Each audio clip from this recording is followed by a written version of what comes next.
Blog मैत्री आयुष्याला समृद्ध करणारी एक सुंदर गुंतवणूक. वर्षभरात अनेक दिवस साजरे केले जातात. मातृदिन, पितृदिन, मैत्रीदिन आणि असे कितीतरी नात्यांना समर्पित दिवस. पूर्वी कधी कधी वाटायचं, या जागतिक दिवसांची खरंच गरज आहे का? नात्यांवर प्रेम करायचं तर रोज करावं ना.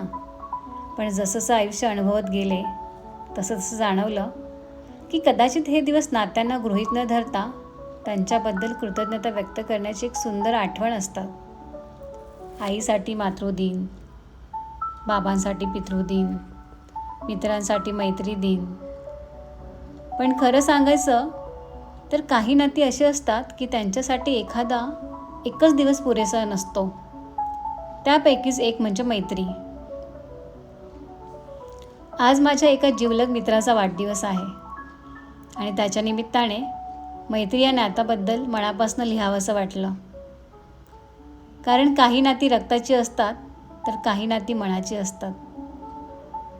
आणि मनाने जोडलेली नाती अनेकदा रक्ताच्या नात्याइतकीच नव्हे तर कधीकधी त्याहूनही जवळची होतात. मैत्रीचं नातं हे सगळ्यात सुंदर नातं आहे असं मला नेहमी वाटतं. कारण त्यात हक्क असतो, निरपेक्षता असते, स्वातंत्र्य असतं, प्रेम असतं, भांडणाचीही जागा असते बरं का. आणि पुन्हा पुन्हा एकमेकांकडे परत येण्याचीही जागा असते. किती छान. एक बांधिलकी असते पण बंधन नसतं. एक जवळीक असते पण मालकी नसते. एक विश्वास असतो जो शब्दांपेक्षा खूप मोठा असतो. आजच्या सोशल मीडियाच्या जगात आपल्याकडे शेकडो हजारो कनेक्शन्स असतात. Facebook, Instagram, LinkedIn, WhatsApp, Twitter, YouTube, कुठेही बघा मित्रांची भली मोठी यादी असते. पण खरं आयुष्य जेव्हा समोर उभं राहतं तेव्हा त्या हजारो नावांमधून फक्त बोटावर मोजण्या इतकीच काही माणसं आपल्यासोबत उभी राहतात. आणि ज्याच्या आयुष्यात अशी एक दोन खरी मैत्रीची नाती असतात तो माणूस खऱ्या अर्थाने श्रीमंत असतो. पैसे आणि श्रीमंत असणं ही व्यावहारिक जगाची गरज आहे.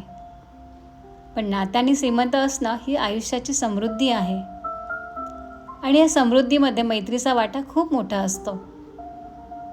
भलेही रोज फोन होत नसतील, रोज भेट होत नसेल, रोज मेसेजेसची देवाणघेवाण होत नसेल, पण जेव्हा गरज पडते तेव्हा न सांगताही तुमच्या पाठीशी उभं राहणारा एक माणूस असेल तर ते खूप मोठं वरदान आहे. तुम्ही चुकत असाल तर कान पिळणारा, तुम्ही हरवत असाल तर मार्ग दाखवणारा, तुम्ही दुःखी असाल तर शांतपणे ऐकून घेणारा आणि तुम्ही यशस्वी झालात तर मनापासून आनंद साजरा करणारा हा मित्र असतो. अशी मैत्री जिथे मोठमोठी वचनं नसतात, कसलंही शोअप नसतं, कसलंही जजमेंट नसतं, कसलाही हिशोब नसतो, फक्त मनापासून असणं असतं. कधीकधी तर शब्दांचीही गरज नसते. समोरचा मित्र न बोलताही तुमच्या मनात काय चाललं आहे हे ओळखतो आणि तुम्हालाही त्याच्यासमोर स्वतःला सिद्ध करण्याची गरज वाटत नाही. कारण तिथे ॲक्सेप्टन्स असतं, तिथे स्वीकारणं असतं, तिथे विश्वास असतो, तिथे मैत्री असते. आणि म्हणूनच मला वाटतं मैत्री ही फक्त ऑगस्टमध्ये येणाऱ्या फ्रेंडशिप डे पुरती मर्यादित नसते. ती वर्षातील 12ही महिने साजरी करण्यासारखी असते. वेळोवेळी मित्रांना, मैत्रिणींना आपल्या आयुष्यात असण्याची पोचपावती देणं, त्यांच्याबद्दल कृतज्ञता व्यक्त करणं हेही मैत्रीचाच एक सुंदर भाग आहे. भलेही मैत्रीमध्ये महागड्या भेटवस्तू नसतील, मोठे समारंभ नसतील, पण जेव्हा नात्यामध्ये आदर, विश्वास आणि प्रेम असतं तेव्हा ती मैत्री दिवसेंदिवस समृद्ध होत जाते आणि त्या मैत्रीच्या सहवासात आपलीही जडणघडण होत राहते. म्हणून आज माझ्या आयुष्यात असलेल्या प्रत्येक मित्राला आणि प्रत्येक मैत्रिणीला मनापासून सलाम आणि विशेष शुभेच्छा त्या मित्राला ज्याच्या वाढदिवसामुळे आज हा ब्लॉग लिहिण्याची प्रेरणा मला मिळाली. ज्याच्या माझ्या फ्रेंडशिपमध्ये वॉरंटी आहे, गॅरंटी आहे, कमिटमेंट आहे, वेळोवेळी सर्व्हिस आहे, मेंटेनन्स आहे.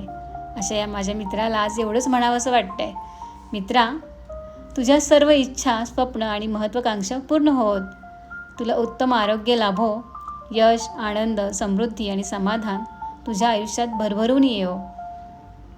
आणि आपल्या मैत्रीचं छोटंसं 20 वर्षांचं रोपटं असं दिवसेंदिवस वाढत जाऊन एका विशाल वटवृक्षात रूपांतरित हो. धन्यवाद मैत्रीसाठी, विश्वासासाठी आणि तू माझ्या आयुष्यात आहे याबद्दल. नाती जन्माने मिळतात, पण मैत्री हे एकमेव नातं आहे जे आपण मनाने निवडतो आणि म्हणूनच कदाचित ते इतकं सुंदर असतं.